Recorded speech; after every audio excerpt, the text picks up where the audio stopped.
Tada! Welcome to that exciting show once again. Episode 22. Welcome to the exciting show. The Lokshin Podcast. Yes, of course. My name is Newman Trintet. Utaimana. Ubaba kaNuzi, ubaba kaSunshine. Yes, excitingly. Yazi ukuthi ngimucha ku podcast le.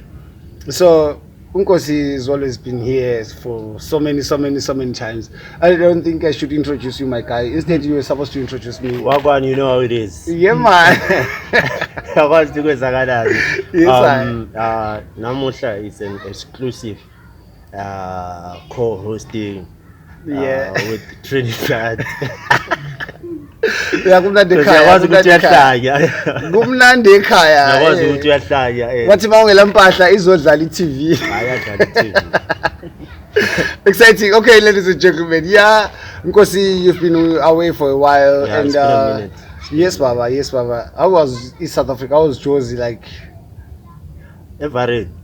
I was funny, guys. Like, do you feel it even in the streets?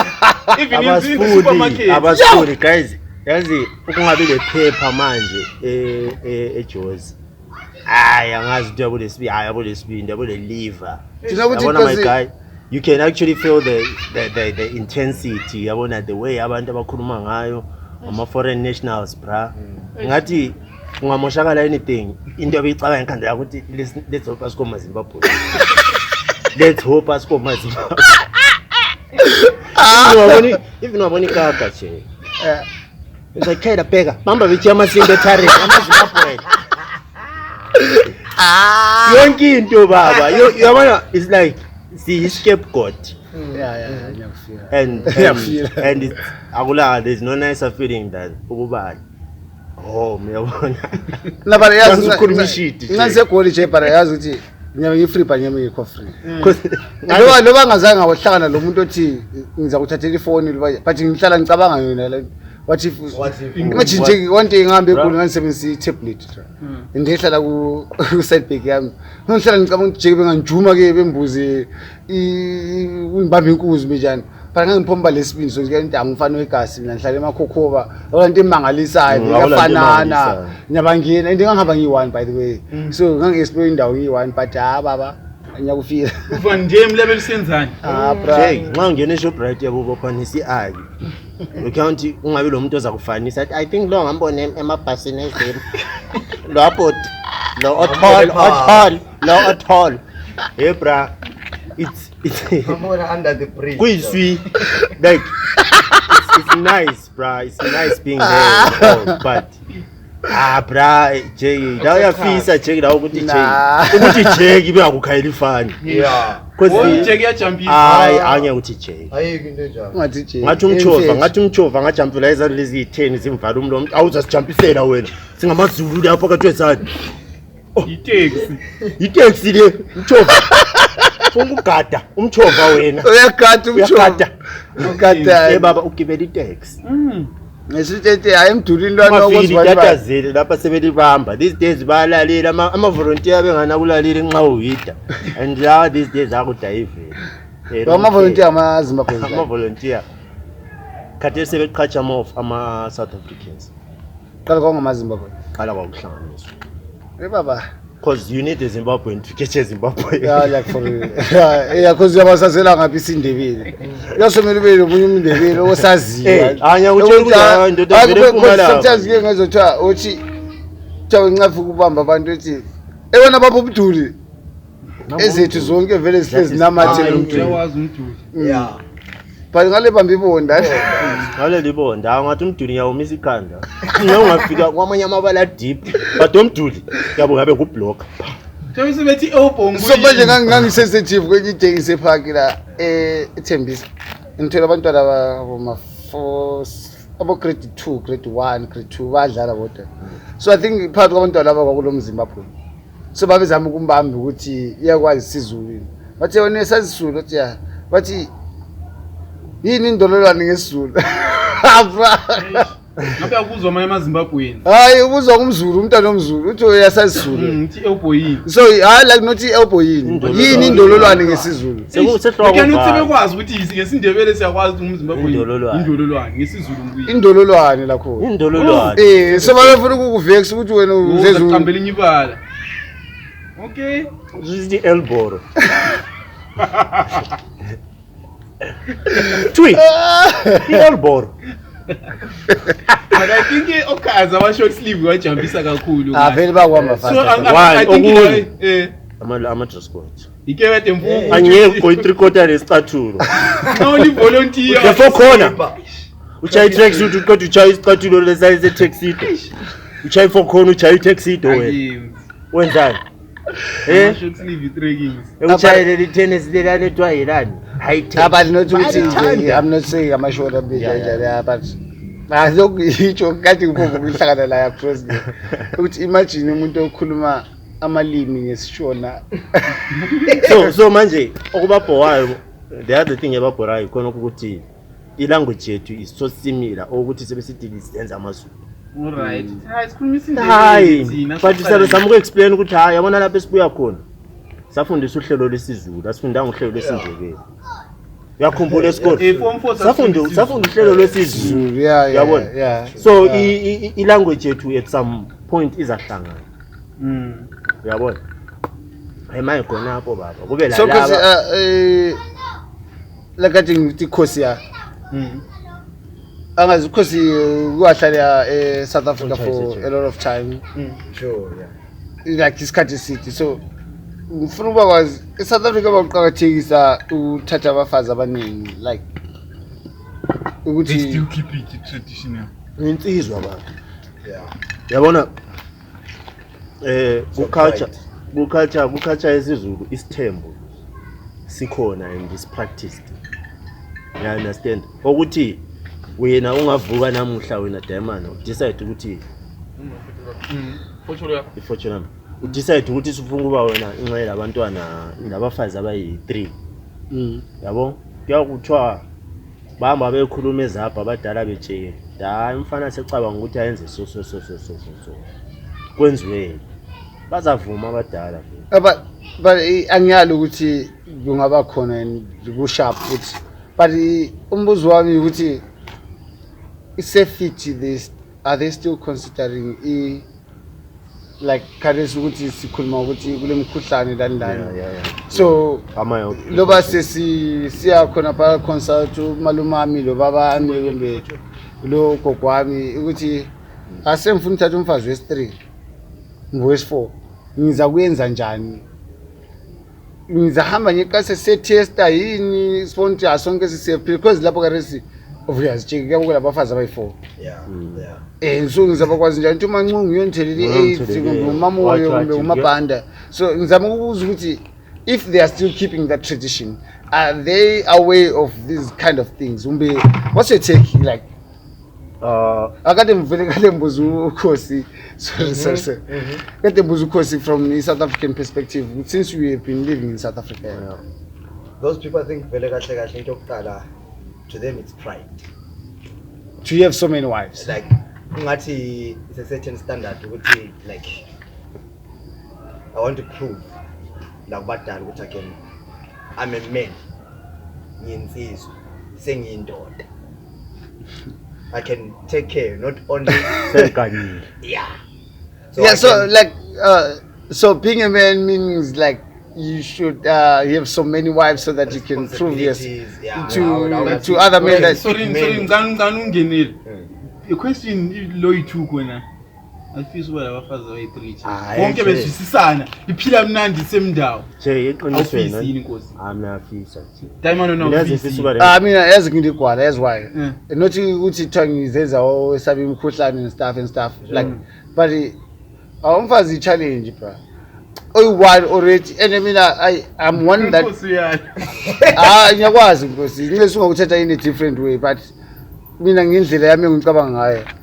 right kule say ngithi cheating is easy bro and cheating is like having so many but lapho cheat angichithi ngiyakwazi but hayi phela before ngiqalisa ukuthatha umfazi wesi2 vele ingakabi official kabe kuyini i-courtship ebese mvuma phela angahambi ngale phela kuyabatshela ukuthi sengilaye kuyabe kusayikwini cheating sengihawukele wesi2 and mina ngizifundisa ukuba satisfied sometimes ngiyakuzwa angizezi mina ongcwele lokho ukuthi ngiyakwazi wenza mina ngani Eve hayi singabantu bra singabantu vele singabantu but mina njengomjidi I mean I serious I will take this as an opportunity to say mina ngathanda Nthandile hayi ende Ngithanda bayi3 same time. hayi let's umuntu lenhliziyo eyi1 bra so when how do you share your one heart to 3 people ikubona ukuthi ungaba le heartbreak baba the next thing awusekho love so usumenda inhliziyo nxa sebe3 yabona sokuyi balanced diet yakazi but ubalance njani wena Nkosini sukujadla lapha ungakubalance njani ngasikhuluma amaqiniso phela hayi yabona uNkulunkulu wakudala ngendlela yangakhona nje indoda ma wona usibhekelane la situation Usayibhalanga ngale vele because ikhangela nje kabomswati nje bayakwenza yeah but my ngalesemvukubuyela ukuthi back to your culture.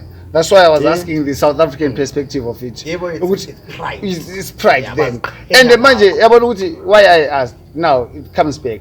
Ukuthi those people practice that. Yeah. So you know how to yenga 3 wives. Yakufundiswa ukudila labafazi abayi3. Mina ngikuthi ayemana ngikhulele emakhokhoba vele.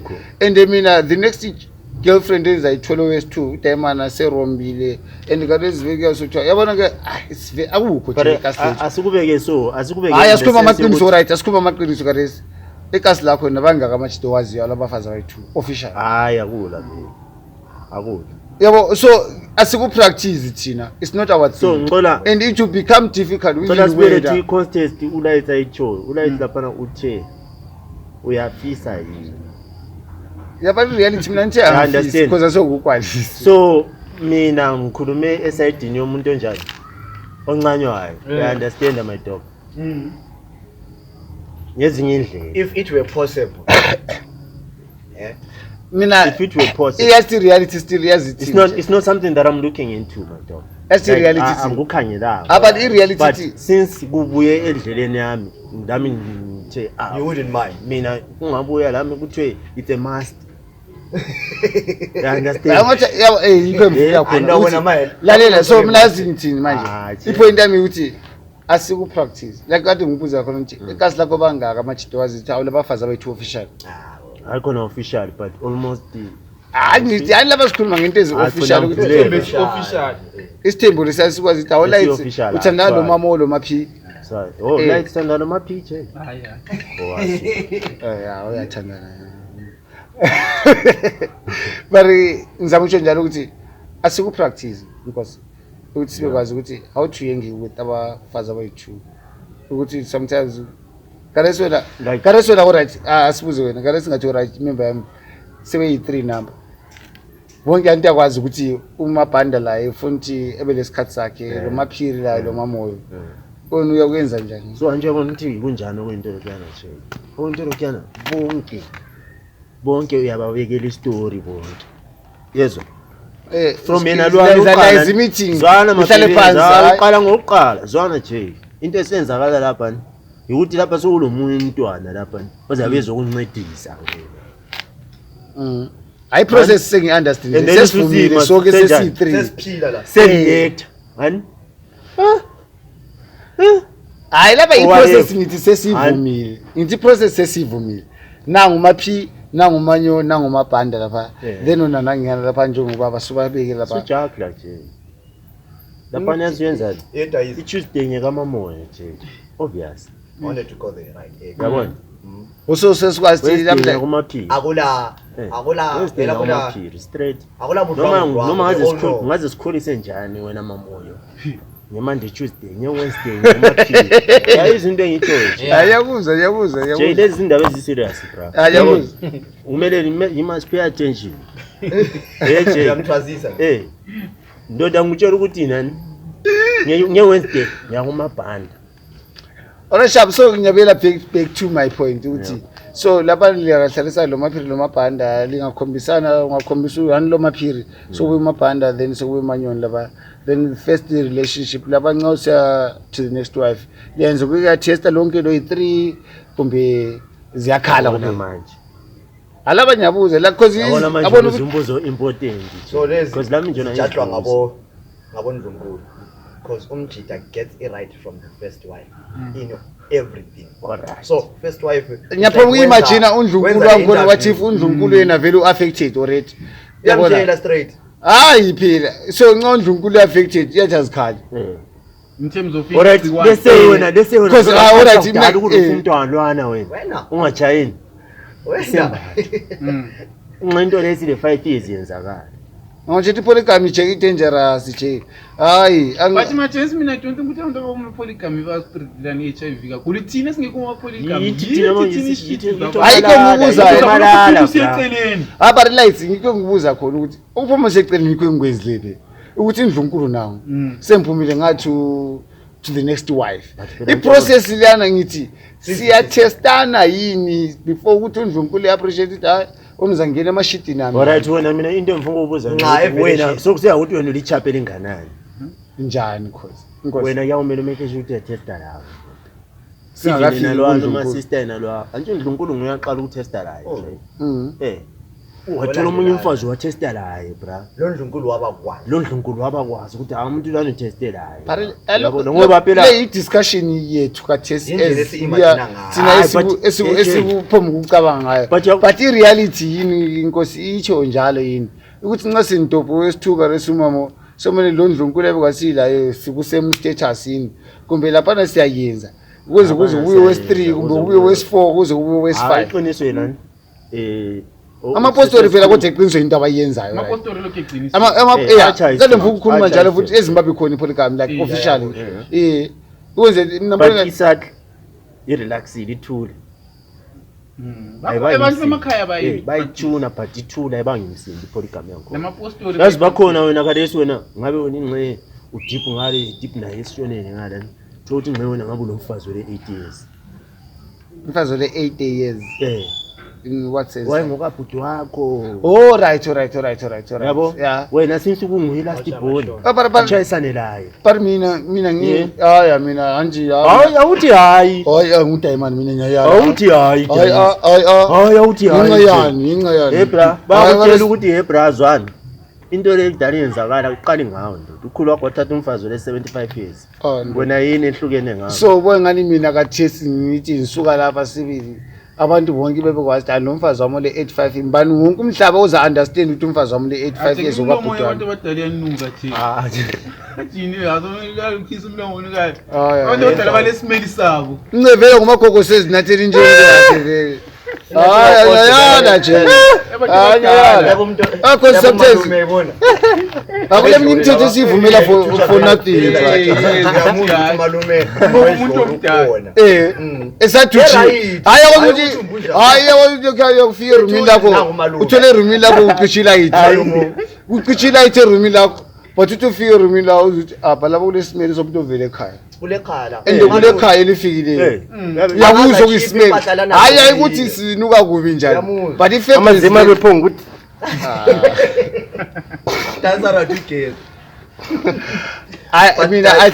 I think for polygamy I win light I win for interest sake and I win here is a question let's say usuphakathi and ayithiwa polygamy ama settings ingazi maybe kule setting yokuthi udayisa uLondlunkulu abese hawukela uSamanda ngale bajole usamzisisa abuye kuNdlunkulu bengicabanga ukuthi okay uyanini la baba sembona baxoxe bazwanana amakhele indlu eyadi and kubuye wes3 blah blah blah bese kusiba lo nkosi oLondlunkulu la mana uma mncane ayehlala ku9 uma mncane ayehlala eMagweko this week Monday to Wednesday ungikhaya Thursday to Friday uku9 Saturday to Sunday Semagweko what would you choose ufuna in-house or uhambe uchama bus stop. If you were okay, if I was in, yes, let's say usulapha. I think ku free ukuthi abantwana bami behlale free njengokuthi omunye ehlale eCountry Park omunye ehlale eMagwegwe omunye ehlale eLupane. I would prefer that. That's why I'm avoiding that conflict of interest ukuthi lamhla umamncane ngiyophekile lamhla upheke wachisa isiphasela khona yabona awumntakazi wani bani ngiyokakelela kuzenini ngocina sokwenzakala so vele into ezincane kuzahlala kube le fight but mina ama homestead yabona I like even setting kamswathi so umswathi vele omunye umfazi wakuhlale elokuzenini omunye uhlala ngaphi but yabona ukuthi aso distance lana ukuthi sengayitshona eseyitravelela lokho kanti njani lamhla ngicabanga ukuthi lamhla la ku6 yikho lamhla la ku7 akukho kuthiwa ngama-duties ngubaba odecidayo ukuthi ala so wonke umuntu uhlale e-prepared ukuthi ubaba uyabuya bayapheka bonke but anebothi uwest ukudla So kahle lapha. So isithembu si right now. Yeah, kade uyikhuluma la ukuthi Tuesday Wednesday watch out ngiye prefer in that sense ngase officially because never kwazi dala mhlawumbe baba simbali. But uma ubaba ingafika ezonisa noma mpofu sebuye uzolala ngapha manje. Yes, yikho sokuthiwa lonke ehlala linjani liphekele lihlale ligezile. Ladies and gentlemen, it's becoming every dark, even dark and dark. Our stories are becoming even interesting. Thank you, Lights Out, for this 21st episode, 22nd. Ayiphelanga lebo. Ayiphelanga iyachisa. But pending amachitami. So hopefully we are going to bring it back. Yes. I hope lama viewers that can say a lot. But the questions are the comment because ungakwezi lokho. No, sengichoni. Aketho la lokho sefuke lezi izinto lapha kweze qamla amagetsi studio sethu. kunesesizwa khomentamba. Wena lights kade zathila la. Because wala it is gayo. All right, ladies and gentlemen, thank you so much. Remember to subscribe, like and comment. This is the Lokshin Podcast. My name is Mimim Trinidad and Khomalo Nkosi King, the El Presidente Djokovic, aka Elon Musk. Azani next episode nyabuya sekile amabizo amaningi. Anyabuya sekile amabizo amaningi. Ladies and gentlemen, a big shout out to you. Enjoy. Yeah. Away. Diamond Daiza.